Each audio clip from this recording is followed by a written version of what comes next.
Okay, this is Emily Hogan giving my persuasive speech. Let me get this going.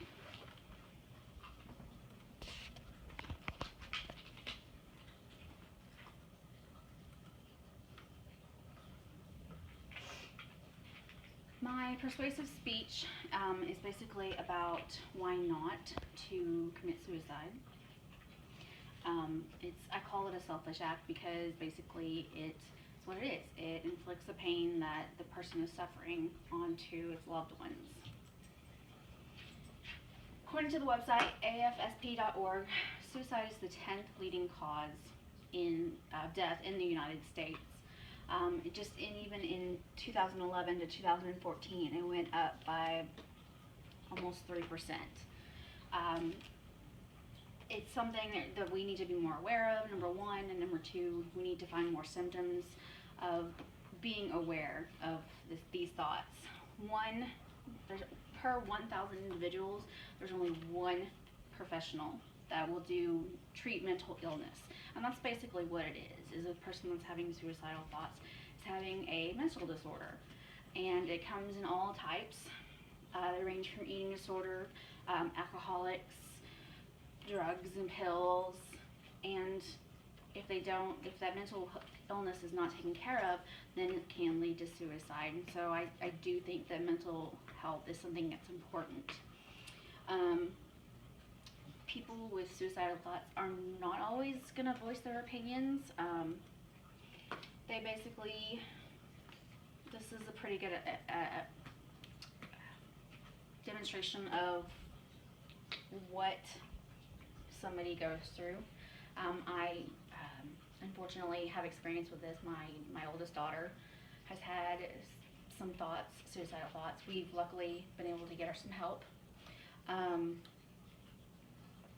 They think people with suicidal thoughts and actions tend to think of it as a way out. And like I said, I've gone through it with my daughter.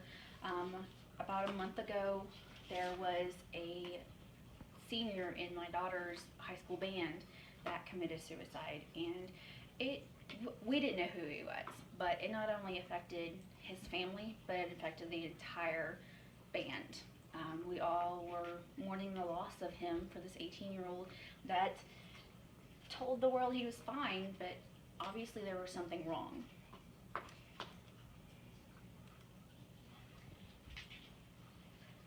And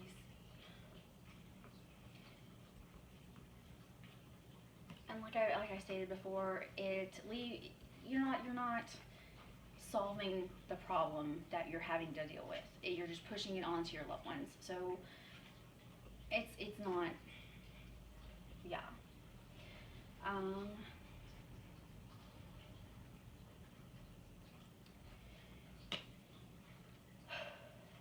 If there's more attention brought to this subject, I think we could save a lot more lives.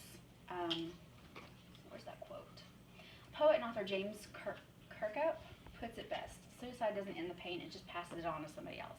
I looked online and I tried to find out where and what interview he said that in, but I could not find it for some reason, so I just had to do that. And like I said, there's a senior in my daughter's high school band, and he showed no signs of being in any kind of upset or anything like that. He just disappeared one day, and we were frantically looking for him, and a couple of days later he showed up. His body showed up, rather. And it does have a lasting effect, not only on loved ones. I used to work for 911 for a city, and there was a month, September in 2008, where there were 2 weeks. 1 week, I had one each week, and there was one where a mother called and she found that her 21-year-old son had committed suicide. I will never get that mother's crying and sadness out of my head. It will forever be ingrained in me, and it's just, I would never want that on my worst enemy.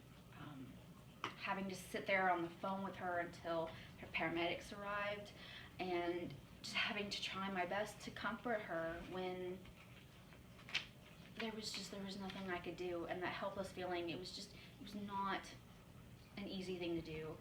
So that's why I do think that it is a selfish act. I mean, you're leaving your loved ones to basically take on your problems.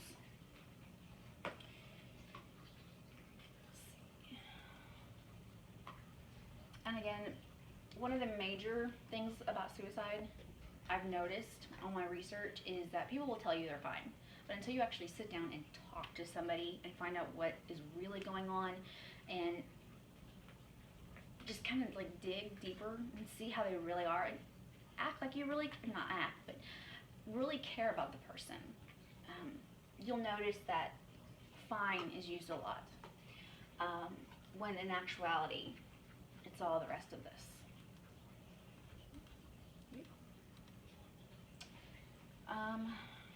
This is a good example that I found of a illustration. This person's depressed. This person's trying to help. You know, what can we do to help? And so instead of leaving that person alone, just to have with their thoughts, they climbed in and helped. And I think that would really help with a lot of our problems. Suicide is the 11th leading cause of death overall in Texas.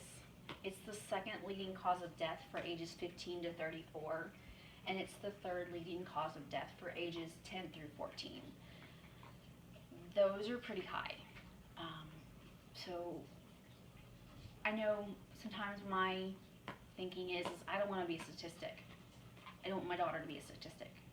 So do you want to be a statistic based on these numbers?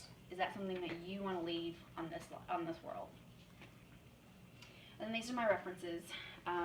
There is one that I've tried to explain to my daughter, and it's actually from the Bible.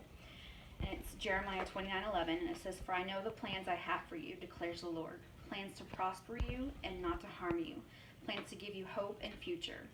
How can you not have more of a sense of peace after hearing that there's somebody looking after you, and that suicide is not a way to go? Things can get better. There's always a choice, and suicide is not one of them.